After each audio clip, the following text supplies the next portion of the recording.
Ito po si nanay, no, iniwan si nanay ng 32 years ng kanyang husband. Pero pag iwan po kay nanay, may 4 na anak si nanay na iniwan ng kanyang husband. Pero sa kasamaang palad, yung po mga anak po na naiwan kay nanay ay lahat po sila ay nawala, no? Nawala po sa bundong ibabaw. Kinuha po ng ating Panginoon. Kalingap mo po sa lahat. Nasa tabi ko po si Kuya Bal Santos Matubang. Subscribe nyo po.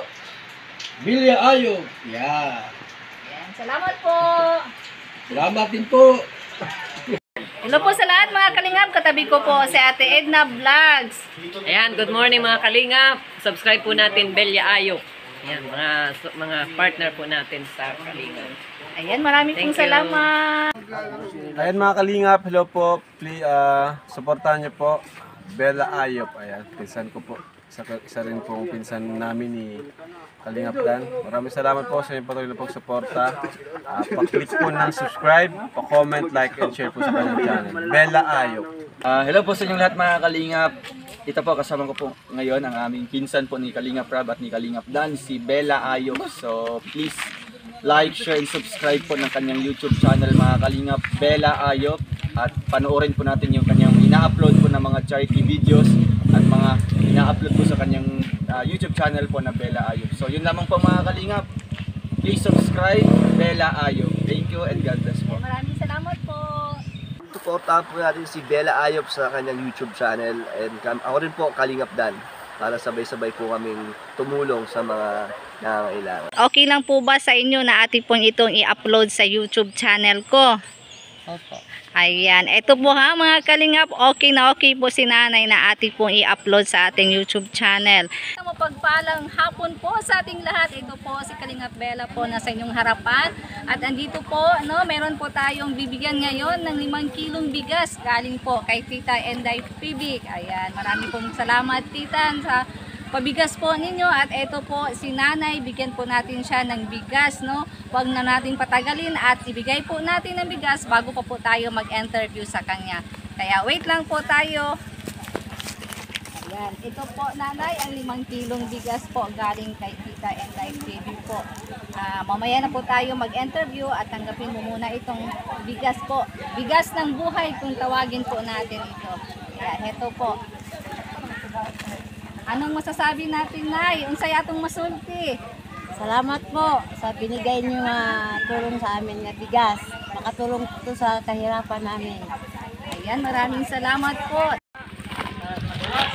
Ayan, heto po si nanay mga kalingap, no? Ati pong tanungin anong pangalan niya at ano po ang kanyang ginagawa sa buhay. Ayan, nanay, anong pangalan mo, nanay? Arbelinia Panga, Arbelinia Panga. Ilang taon ka na, nay? 60 years old. Uy, 60, senior na. Opo. Yung ano po, nung nakaraang mga araw, nakatanggap kayo ng 6K galing sa senior? Wala po. Bakit? Ba't hindi ka nakasali sa senior na binigay nila na 6K? Kasi bago pa ako naka-process. Bago ka pala nag-60. Kaya, eto, baka sa susunod na buwan o kaya kung may bigayan sila, baka makasali ka na sa pabigay ng ating gobyerno po na para sa senior. Yan nanay, may asawa po ba kayo? Oo po. Ilang anak po ninyo? 4 po. 4. Malalaki na silang lahat? Wala na po. Anong wala na? Silang lahat nawawala po. Bakit nawawala silang lahat, nanay? Ano po bang nangyari sa mga anak po ninyo, nay? Kasi nagkahiwalay kami ang kanyang Ng kanyang ama. kanyang ama. Tapos hindi ko lang alam bakit ganun ang nangyari sa buhay ko. Ang anak po ninyo, nanay, naghiwalay kayo sa husband po ninyo. Saan mo iniwan yung mga anak po ninyo? Iniwan po kami ng asawa ko doon sa Surigao del Norte, San Jose Dinagat, Surigao del Norte. Taga po pala kayo? Taga Surigao del Norte. Hindi, taga Santa Maria. Tapos Oriental. Doon na kayo nakatira pag-asawa na ninyo. Oo. Tapos iniwan kayo doon. At ano po nangyari sa mga anak po ninyo na kayo po ang nag-alaga?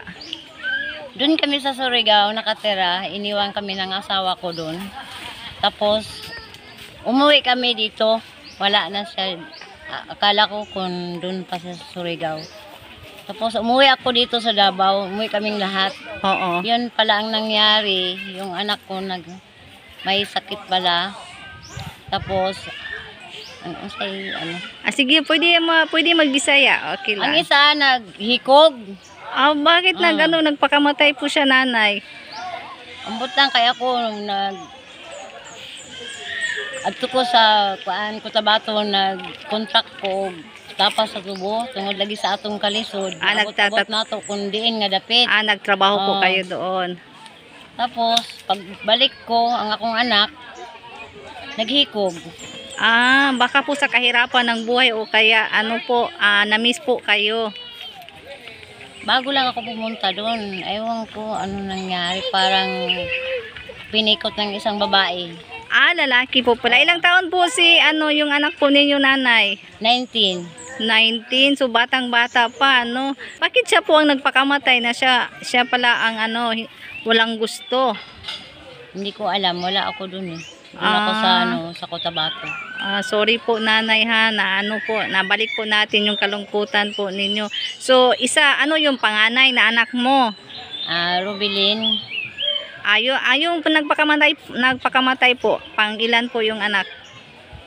Kalawa. Kalawa yung panganay po ninyo. Ano pong nangyari? Ba't nawala din po siya sa mundo? Kasi may sakit siya.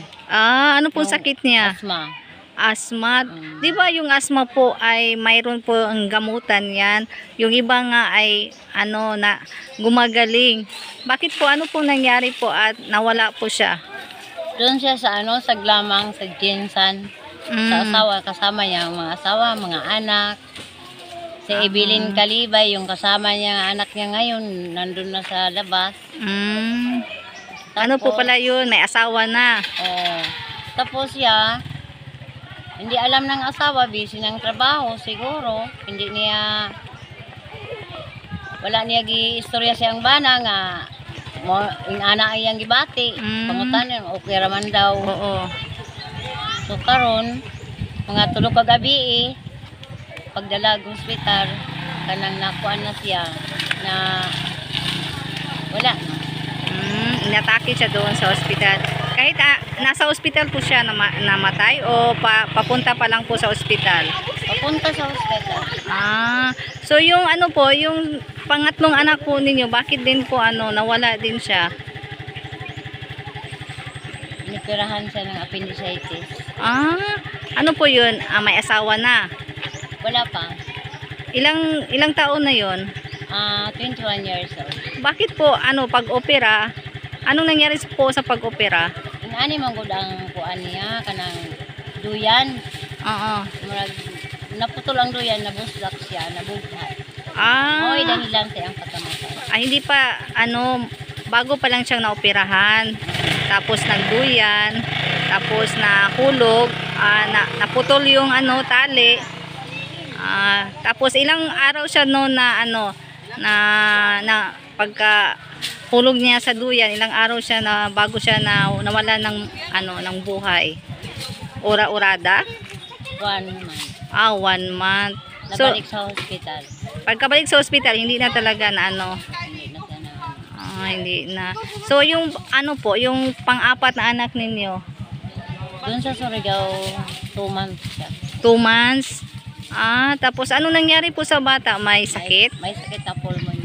Pulmonya. Hindi po nyo naagapan sa doktor, nanay? Wala po. Kasi mahirap kami dun sa Surigao. Ano po, sa center po, di ba kung may ubo yung bata, pwede po natin ilapis sa center para mabigyan ng gamot? May binigay pero wala. Hindi siya hindi gumaling. Gumaling. Parang may sa gani na sabi siya. Sige lang na ipadayon. murag gidaotan sa di para nato ba. Para Naigan siya og mga inkrituhanon gani. tinuod ba day na Wapo no? man siya. Lalaki to siya. So yun po mga kalingap no, si nanay po ay may 4 na anak.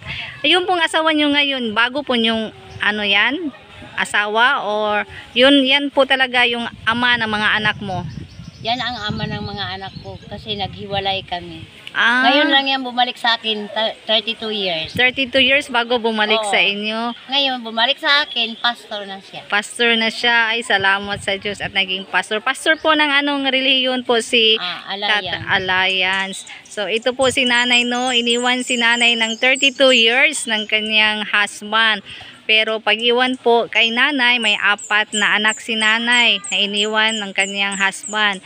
Pero sa kasamaang palad, yung po mga anak po na naiwan kay nanay ay lahat po sila ay nawala, no? Nawala po sa bundong ibabaw. Kinuha po ng ating Panginoon